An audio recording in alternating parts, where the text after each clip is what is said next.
I'm Craig Kenneth, a relationship coach and a psychotherapist. Every relationship is different and every breakup is different. Work with me and you'll get professional help on your situation. And if you're in no contact, focused on personal growth, my workbook series, The Knowledge, will help you make changes like you've never made before. Available now at AskCraig.net.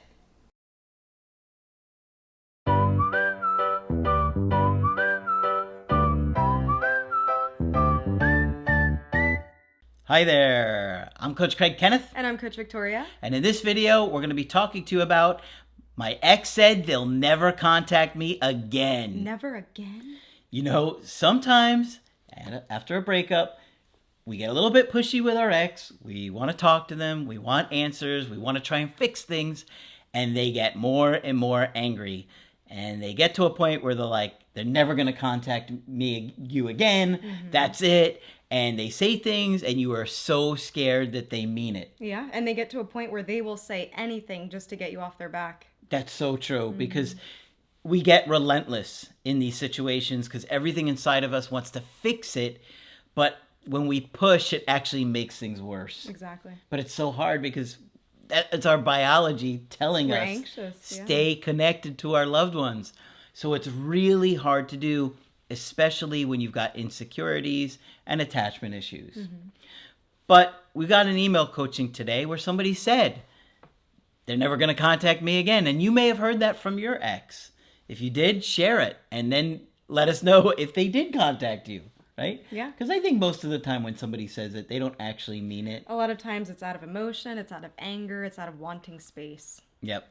So share a comment and let us know, because I'd be curious to see what percentage of people had an ex say it and actually followed through or reached out. And I would dare to say the more passionately they say it, the more likely they are to reach out to you again. I think that's a good assessment. So let's get into this email coaching. There's a lot going on in this one. So they said, "Hello, Coach. I'm a fan of your channel since my first breakup of a relationship that was 11 years back in 2020. I did recover from that breakup and ended up with a high-paying job in the summer of 2021. So they were watching the channel, they were bettering themselves, they were trying to work on some stuff. Hopefully they stuck to that personal growth. A lot of people kind of give up on it when the ex kind of situation ends or they don't think it's going to turn around. She says, and this is a woman, by the way, this is a lesbian couple. I just want to put that out there. I met my second girlfriend during training. We're both in our late 20s. We've been together for 3 amazing years. The girl of my dreams. Caring, family-oriented, kind, friendly, cheerful, tall, sexy, and beautiful. Sexy and beautiful? Yes, they got it all. Yeah. The whole package. I'm a woman, but I was the one acting like the man in the relationship. So I'm guessing she means more assertive, maybe making the decisions. Sure. You know, we don't talk about that too much, but I do think that there's a polarity to a lot of romantic relationships where one is more masculine and one is more feminine. And I think you see that in gay and lesbian relationships. I know I talk to a lot of clients that say, hey, I was more of the man or I was more of the woman. Mm-hmm. And so I do think that there is a natural polarity to all relationships, not all, but many or most.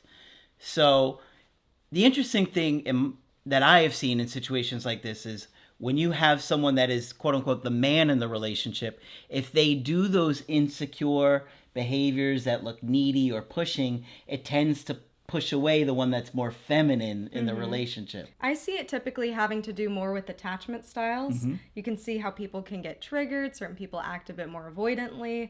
That seems to be more of what's the quote-unquote masculine, assertive. Oh, I'm emotionally stable. That's how avoidance can come off a lot of the time. Yeah. Versus the anxious tends to seem more like the feminine. But we've seen a lot of women who are avoidant. I'm sure many of you who've seen a lot of women who are very avoidant, and likewise a lot of men who are anxious. I talk to a lot of anxious men. So it can go either way. I see it having a lot to do with attachment. Definitely a big component of it too.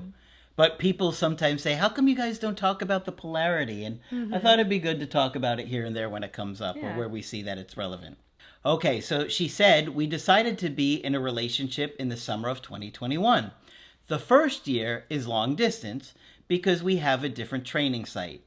The next 2 years is living together in their home, and we travel a lot and have sex a lot. Okay. Oh, good for you. My workplace is near their house within just a 5-minute drive. Well, maybe they had some fun lunch breaks. Afternoon delight. Cue up the music.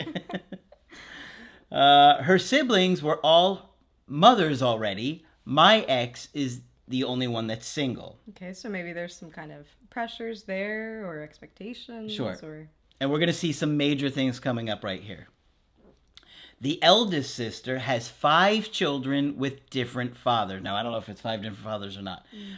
The third sibling, after my ex, has 2 children that have different fathers also. And the youngest, who got pregnant at the age of 16, has 2 daughters. Okay, so my guess is they probably didn't grow up with a lot of stability. Mm-hmm. And so that's why maybe they're all struggling to keep those relationships going. You know, once you have a kid, you really want to try and make it work if you can, yeah, you know? Changes a lot.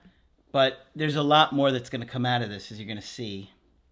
It went well at first, but as time goes by, I got fed up with all the problems coming the way. She wrote the way. Her siblings are all codependent to her. Even the parents, they know that my ex is carrying too much, but still manage to ask for money or unnecessary things from her. So you'd get kind of frustrated if you see your partner is being taken advantage of. And this is really important because when you're dating someone, you really have to think about what is their role in their family. Yes. Their family of origin. Yep. And you have to think about how that might affect your relationship. So we got several sisters here. Mm-hmm. We got all these kids, nieces and nephews, and the parents. So that's got to feel like a lot of pressure to her. Yeah. And I see a lot of situations where someone will be dating a caretaker or someone who is more of a rescuer. Mm-hmm. And so they tend to show up for their family, for their friends, for everyone else. And they might be overwhelmed. That stress translates into the relationship. Causes a lot of breakups. Mm-hmm. And that's part of what's going to happen, as you're going to see. I was communicating it to her that she needs to say no sometimes, especially if she has nothing to offer anymore. But she can't. Okay, so that tells us that her ex is having a hard time of setting boundaries, saying no to people that might be taking advantage of her, right, out of some guilt. Even if I initiated to save money for us, it will eventually be borrowed by her family and never get paid back. Yeah, that would get frustrating. Yeah, and right? It sounds like she might be making decisions with maybe both of their funds that she doesn't fully agree with. Yep. So I wonder if there's her making compromises with her family that she doesn't know about. Yeah. In the fall of 2024, her eldest sister got very sick. She handled everything until her sister passed away in December, just last month. And remember, this is the sister that has 5 children. Wow. So you can imagine this woman has already been a major caretaker for the sisters and the nieces and the nephews and their own parents. Now, the one that has 5 children has lost their mother. Wow. That would be an enormous amount of pressure and guilt. And did I do enough for her? Did I help my sister enough? I could have done more to save her. Yeah. You know, there's probably all kinds of terrible feelings of guilt there. And thinking about the compounding grief, it's not just about her grief, but now she's also feeling the grief of 5 kids who have lost their mom. So this is extremely overwhelming to her entire family unit. Yep, absolutely. She's heartbroken. Okay, so probably depressed. You know, when you lose somebody like that, it's natural to go through a depression. I've lost my parents, Margaret, one of my best friends. You can't help that depression. You lose your energy. You're so tired and exhausted all the time. No matter what you do, even if you've processed it and you're dealing with it, it still takes time to get through that. And you can imagine the pressure she's feeling of those 5 nieces and nephews that I'm sure she feels like she's got to take care of. Yeah, and many people who are going through grief, who have lost somebody close to them, you have to deal with grief, but also the practicalities of cleaning out their stuff, dealing with legal documents and all of that. Yeah, and it's so exhausting. You're placed in this corner where you have to function with no energy, completely depleted, and going through that intense grief. So now with 5 children, I imagine her in her late 20s, she's probably extremely overwhelmed, doesn't even know where to start. Yep. Doesn't have the energy to start. So that's a really tough situation that she's in. And right before Christmas. Whew. I got needy and anxious. Okay, so this is going to be a disaster already because she doesn't have the energy to deal with her partner at this point. She's dealing with all these things we just talked about, and now we've got a partner that's being pushy or needy or anxious. And, I could tell even before we started the email coaching how anxious she was because the length of the initial email she sent me where I asked her to go back and shorten it. And then on top of that, she sent me 2 follow-up emails saying following up when it had only been a couple days over the weekend. It's around the holidays, so I didn't have time to get to it. So I could see, okay, she's got a lot of anxiety. If she's doing those things now, I could only imagine what she's like every day. And, it's going to overwhelm somebody who doesn't have the energy. And it seems like for her, this might have been an issue that has been lingering, and this was just the tipping point for her. Because it sounds like throughout the relationship, she would have wanted her partner to have more boundaries with family. Maybe she was already feeling deprioritized from her partner's family. So now that all of this has happened, she could have a lot of empathy for her partner, but she's probably also thinking, my needs will have to take the back burner for a long time here, and I've already felt like my needs haven't been met. Yep. Yeah, I can imagine. So it's gonna go badly for both of them at this point. I asked her if she still loves me.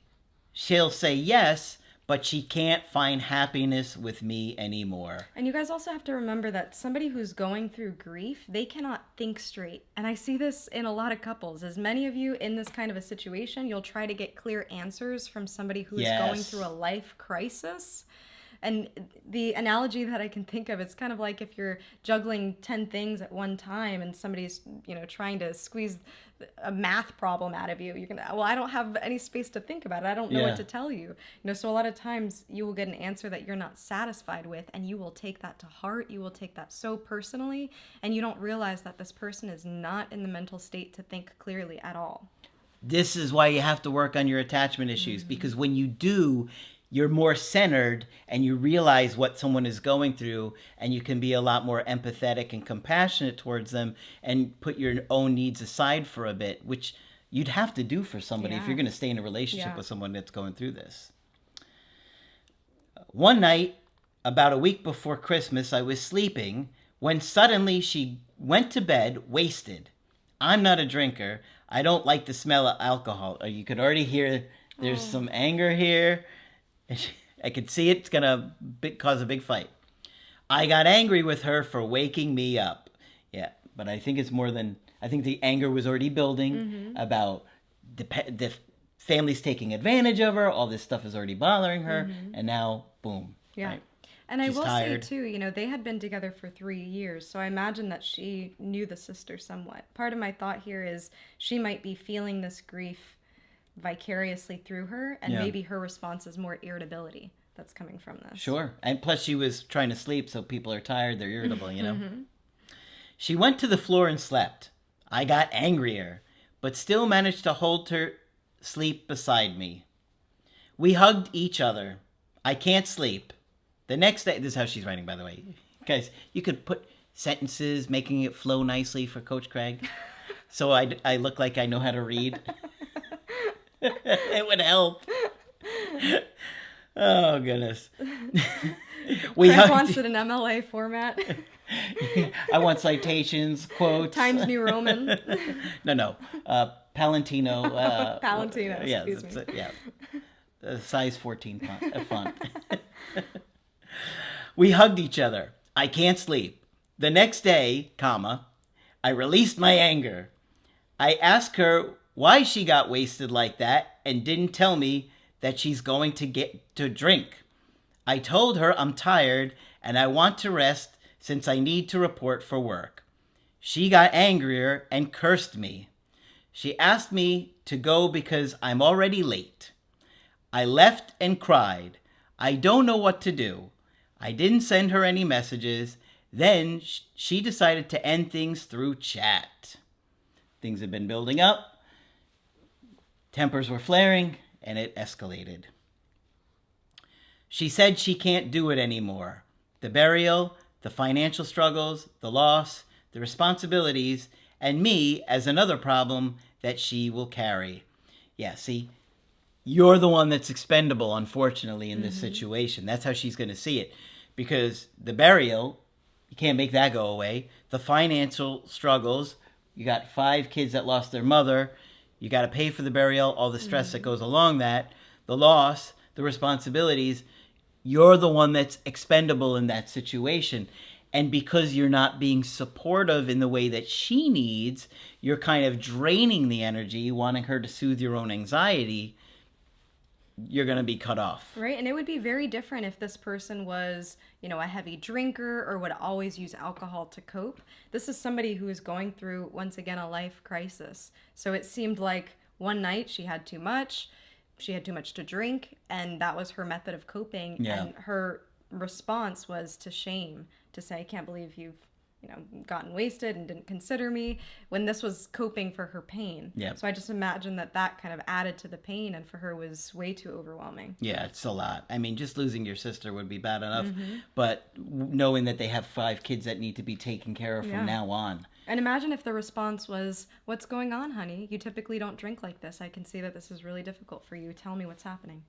And the other siblings, her siblings, have kids of their own. She's the only one that doesn't have kids. So she might feel like I need to be the one that steps up because her siblings have kids already. I need to be the one that's extra helpful here. Right? Okay. She said, I asked her why it needs to end things like this when we can talk nicely. She doesn't want to see me, and I'm giving her a hard time to process things. Well, I think you kind of were. I know you get anxious and you want to talk about it, but sometimes people just don't have that energy. In the burial, we didn't talk much, and after that, we went home and cleaned our room. We went to bed. She said, why don't you leave me alone? Ouch. I said I wanted to be there for her this time. She said she appreciated it, but wants time with friends and to focus to her family. She wanted to find herself. Boy, that's an excuse we often hear, right? I need to find myself. And at this point, it seems like she's trying to figure out who she is. We were talking earlier about roles in families, and now her role in life might be a mother, might be a caretaker. Yeah, a completely unexpected role, because it doesn't sound like the sister was sick for too long before she wound up passing away, right? It seemed like it was maybe only a couple months. And so thinking about her identity, this is a complete shift. True. I remain calm. I said, just let me stay for a while and I will leave. She said thanks, and it is the first time that she got a healthy separation. She got 3 exes before me. We kissed, and it's passionate. The love is still there. I said goodbye, then she stopped me, asked me to leave the next morning. Then she changed her mind again and asked me to go home, but I insisted to stay. It's okay with her. She went out on a drink with her cousins. It's 3 a.m. in the morning when she went to bed and told me she is talking to her sister. I let her talk until she was knocked out. I hugged her and we slept peacefully. The next morning, she went to work and hugged me tight before she drove away. I never initiated contact, but she contacts me almost every day. Merry Christmas. Getting angry that I didn't answer her calls. Called to show her niece. Got angry why I didn't ask her to come with me as we have the same dentist. Okay, so her ex is looking for reasons to reach out, and when she's like not answering the phone or being responsive, she's getting annoyed. But she doesn't get it both ways. Yeah. You don't get to end the relationship and I'm going to be there for you as your partner the same way. Right. I do wonder, though, if now that she's on the other side of it, she might be feeling good that she's missing some of those calls. You know, it seemed like there was anger, there was resentment throughout the relationship. We have to consider the context here. This is somebody who's going through extreme loss and a huge responsibility now all of a sudden. And so she kind of has to decide for herself. Yes, I'm hearing from my ex who ended the relationship, but this isn't somebody who, you know, ended things just on a whim for no reason. This is somebody who ended things because of so much pressure she was feeling. So I could see her not being responsive to her ex in this situation could be seen as selfish or neglecting the context of the situation here. I agree. And I think there's some truth to that, you know, that it would be valid for her to feel like her ex or her partner is being selfish and it's all about her when I'm going through all this, the family's going through all this stuff. I just lost my sister. Yeah, it's a lot. I remained calm. I said it is her who asked me to leave, and I didn't want to argue, and I respected her decision. She said sorry, and she'll never contact me again. There's the drama. There's the drama. You know, she stood up for herself. She tried to set a boundary saying, hey, look, you were the one that asked me to leave. I respected your decision and I didn't argue. And she goes, fine, then I'll never contact you again. I started laughing when I read that because I was like, yeah, right. And you have to remember that when people are going through grief, they act really strange. You know, in one moment she might be feeling intensely one way, in another moment she might be feeling something completely different. There's a roller coaster of emotions that happens a lot with grief. Absolutely. I said, okay, I don't deserve to be treated like trash. I hate that. I hate those words, like trash. That you will leave whenever you want. She's not treating you like trash. This woman just lost her sister. There's a major crisis going on in the family. She died fairly quickly and I'm sure unexpectedly. Now there's 5 kids to be taken care of. And you're pressuring her and pushing her. How is she treating you like trash? Yeah.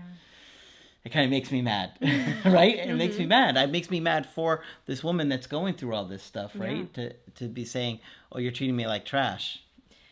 Yeah, and it's hard for me to believe that this is all just her anxiety. I do think it's majority anxiety, but I also wonder if she's going through her own grief through this or understanding just the concept of mortality, kind of trying to understand her partner's situation here, because this behavior is very inconsiderate of her partner's situation, to the point where it makes me think, you know, is there some kind of projection happening? There's something behind the scenes here. Yeah. Okay. If you don't want to fix things with me, then go ahead and enjoy your life without me. There's the drama. There's the stuff you got to work through. You don't see it, but I can see it. You can see it. And I'm telling you, because if you don't correct those behaviors, you turn people off. And that's just the reality of the situation. It's hard to hear sometimes, but we give you this feedback and it's tough to hear because you've got to correct these things. When you're dramatic like this, people don't want to be around you. It's like this woe is me, you know. This woman you're not the one that lost your sister that now you have 5 nieces and nephews that need to be taken care of. You need to be thoughtful and considerate of that. And if you were in a better place emotionally, you would see that and would not be trying to get more energy out of someone that clearly doesn't have it to give at this point in time. Right. And I'm also thinking about what kind of supports this couple has. A lot of times in relationships, there will be a moment where both of you are down. And this seems to be one of them. So if you have no cushion, no social support, no friend to go to vent, to talk about how angry you are that your partner who's grieving decided to get drunk one night so that you don't lash out at your partner themselves, then, things are very different. So I could see that they're struggling here in isolation. The characters that I see in the story are her partner, and the family. Yep. So far. And she's the girlfriend is a major support of the family, right? They were all looking to her to trying to take care of everybody. Yeah.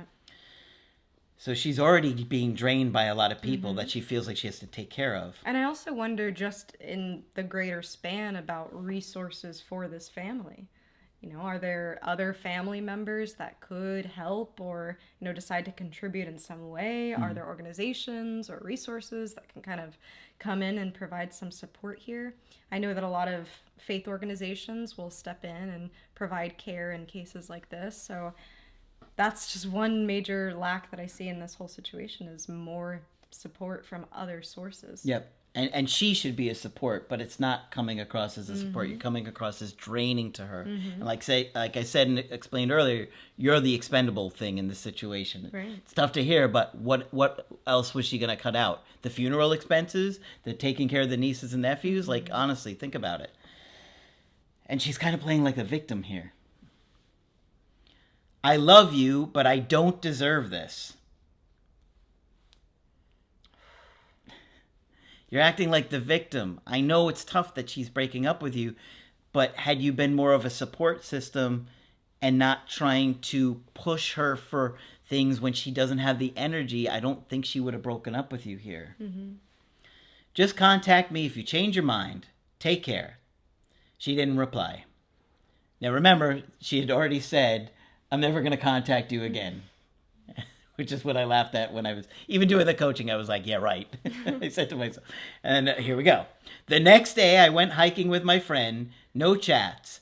The next day, she initiated contact again with one missed call. So it took her a whole 2 days. And I also wish she would have went hiking way earlier. She could have went hiking the day after, her partner was drunk. She could have went hiking all those times to kind of be in nature, and get out some of those feelings before pouring it all on her partner. Yeah, who just doesn't have it to give at this point. It's hard to be with somebody who's grieving. And I think this is a big part of the story too. You have to have a lot of emotional self-control. You have to have a lot of stability, a lot of groundedness, being able to deal with your own emotions, because at that point, your partner is checked out. They are clocked out. Yeah, it is tough to be. And you get depressed and you get really irritable. Listen, at one point, I lost one of my best friends, my dad, and that friend, his dad, within 3 weeks of each other. And that depression was overwhelming to me, because to lose those people that were close to me, because even my best, he's one of my best friends, his dad, I was close with him too. And I didn't want to be around myself at times. I was so irritable. I knew I was irritable. When you know you're irritable, you're like, okay, just take a shower, wash your face, go listen to some music, go for a walk. But many people don't have the foresight to see within themselves, oh, I'm irritable, I'm tired, I need to stay away from people right now because I might be grumpy or take it out on other people. Right, and a lot of times it's not until after you've reached a certain point of healing where you can look back and say, man, these were the people that tolerated me at my worst. These are the people that really, stood by me through the depths of my grief and have a deeper appreciation. So I could see that at this point, she's depleted. Both of them are depleted. Yeah. She sent me pictures of her eating with her colleagues, showed me her braces. I guess she got braces? Got her hair done and called to tell me. So she was trying to do some stuff to take care of herself. So that's good, some self-care. And she 2 days. And she seemed like she was excited to share it with her. So that's a good sign. She deleted our TikToks and pictures on social media. She left only the ones related to our anniversary and birthdays. She's been doing now everything I hate. Drinking, touching other people's legs. It's just funny that when she touching other people's legs. I hate that. She could mean like maybe flirting with other people or something like that. The wording is fun. and posting it. Okay, so she probably posted a picture on social media. I can see it seems like it's jealousy. Yeah, provoking. For sure. Yeah. Posting sexy and getting a tattoo. Talking and entertaining someone else. Come flirt. That's what she writes. Come flirt in quotation marks. In comfort with flirt. Oh, interesting. I had never heard that term. Heard of that. I actually Googled it when she wrote it, and I was think? like, yeah, I guess it's like an Urban Dictionary thing. Really? And what does it mean? What it said is like, it's like you flirt with somebody but without the intention of it going anywhere. Interesting. Yeah. Okay, so comfort flirting. Yeah. Okay. Interesting. I'll say when people are in grief, they will do anything to not feel the way that they're feeling sometimes. Yes. And Margaret so- used to say that all the time, including getting into fights at the bar. At the funeral? Yeah, at the funeral, right? At Thanksgiving, Yeah. anything, right? It's tough. And so a lot of this kind of impulsive, unpredictable behavior from our end is quite predictable. Yeah. But I can see being the partner of somebody who's going through this, you're like, what is happening to my partner? Yeah, but think about it. Braces, hair done. What was the other thing? Tattoo. Tattoo. That was the other one. Yeah, all in an effort to make herself feel better. It's like putting a Band-Aid on a gunshot wound, but Yeah. it makes somebody feel better temporarily. You said I can't ignore an ex if they initiated contact. She is in on-off mode. She will bother me, disappear, then intentionally hurt me with her actions. Whew, and to me, the wording in this is very interesting. Bother. Yeah. Which is very interesting. Yeah. Because I'm sure if we were to just rewind some time back, her giving you that kind of attention wouldn't have been bothersome at all. Yeah, it's interesting. I think she's so hurt. She's Yeah. seeing it like as being bothered. But again, this is that trauma that's coming out. If you're in a more secure place, you're not going to say your ex is bothering you to do those things. You're going to say they were missing me. They were thinking about me, Right. being going through all the stuff they're going through. But you almost sound angry that she was reaching out, right? Mm-hmm. I tried to set a date to meet her, but she rejected. Now I'm on duty for 10 days and not allowed to go home. Yesterday, she contacted me again about a movie we've been wanting to see on Netflix. I didn't reply. She contacted me again this morning about work and asked for my assistance. I casually helped. I'm afraid that if it continues, I might do something to make things worse. Well, you got to get to a good place. It's clear to us that you're struggling with your mental health here. You're upset, you're hurt, and you're not being a support system to her that she really needs you to be, because you're so focused on your unmet needs and being abandoned that you're saying things like, oh, she's treating me like trash, and not being the support that she would need or anyone would need in a situation like this. Right? And it's important to be able to acknowledge your feelings. Yes, you probably will feel neglected sometimes when you're dating somebody who's going through that kind of grief. But having those other things in place that you can go to fill your cup is really important. You know, you could see she did it after the breakup. She went on a hike with her friend. She's like, okay, I have to stay active. I have to be involved in my life, which I'm sure is part of what was driving that. That needs to happen while you're in the relationship too. And even now while you're trying to repair it. You know, you can't be trying to fill someone else's cup when you're on empty too. That's right. So my biggest advice here is really take care of yourself. If you're feeling that irritability and anger come out, vent to it to somebody else who's not going to give you advice, who's just going to listen. Yeah. Vent to someone else. Be able to go out, process your feelings, maybe, exercise, get it out of your body, out of your system. And then be willing to approach your ex in a gentle way. You have to think about this is almost like somebody who has been in a major accident and you're like visiting them in the hospital. You're not going to bust through the hospital walls and say, can't believe you're bothering me, and I can't believe you've left me like this. Yeah. No, you would approach them bedside, very gentle. How are things doing? How are you feeling? That's really how you want to approach somebody who's grieving, somebody who's going through that kind of pain. Yep. So Yeah, so it might make things worse if you don't want to be any kind of support, but at the same time, you don't really want to settle for less. So you would have to really be a support system and say, look, why don't you give me a call when you want to hang out, spend some time with me. We don't need to put any pressure on things, and just spend some time together. I can be here supportive to you, and, we can worry about whether or we're back together or what we're going to do with that, as you start to sort things out. Mm-hmm. Yeah, I think she's in no place to make a decision about anything. She probably can't think clearly. And you have to ask yourself, did this person really want the breakup? Did this person really want to break up with you? And if I were to look at the situation, I would say that she was much more exhausted of that pressure from you Yes. than she was, uninterested in being in a romantic relationship with you. In fact, I would even say that, you kind of pushing for an answer probably caused her to just say, you know what, I'm feeling way too overwhelmed for this. I agree. And so had you been in a better place where you could have been more of a support system instead of feeling like something else that she has to expend energy on, that she doesn't have that mentality or energy to do? Because like I said, you go through a depression, you don't have energy. That's one of the biggest things, is you feel physically and emotionally exhausted. And like I said, it's not just the sister, it's these 5 kids that now have to be taken care of. And she's already got a lot of family pressure on her. So there's a lot going on in this situation. And I would take it slow.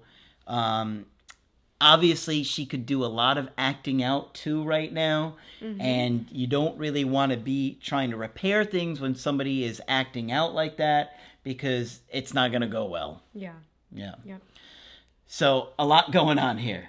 It's a tough one. Yeah. It is a tough But one. continue focusing on your own healing and working through your own attachment issues, so you can be a better support system either for her or for anyone else, and you get into a better place where you're not so hurt when somebody is going through a tough time in their life. Okay? Exactly. All right, so hopefully this one's been helpful to you. Of course, if you want to get our help personally, you could do that on our website, askcraig.net. Coach Victoria is also available for Skype coaching. I'm here whenever you need. Just click on her name on the top of the website to schedule with her. But that's it for this video. I'm Coach Craig Kenneth. And I'm Coach Victoria. And we will talk with you soon.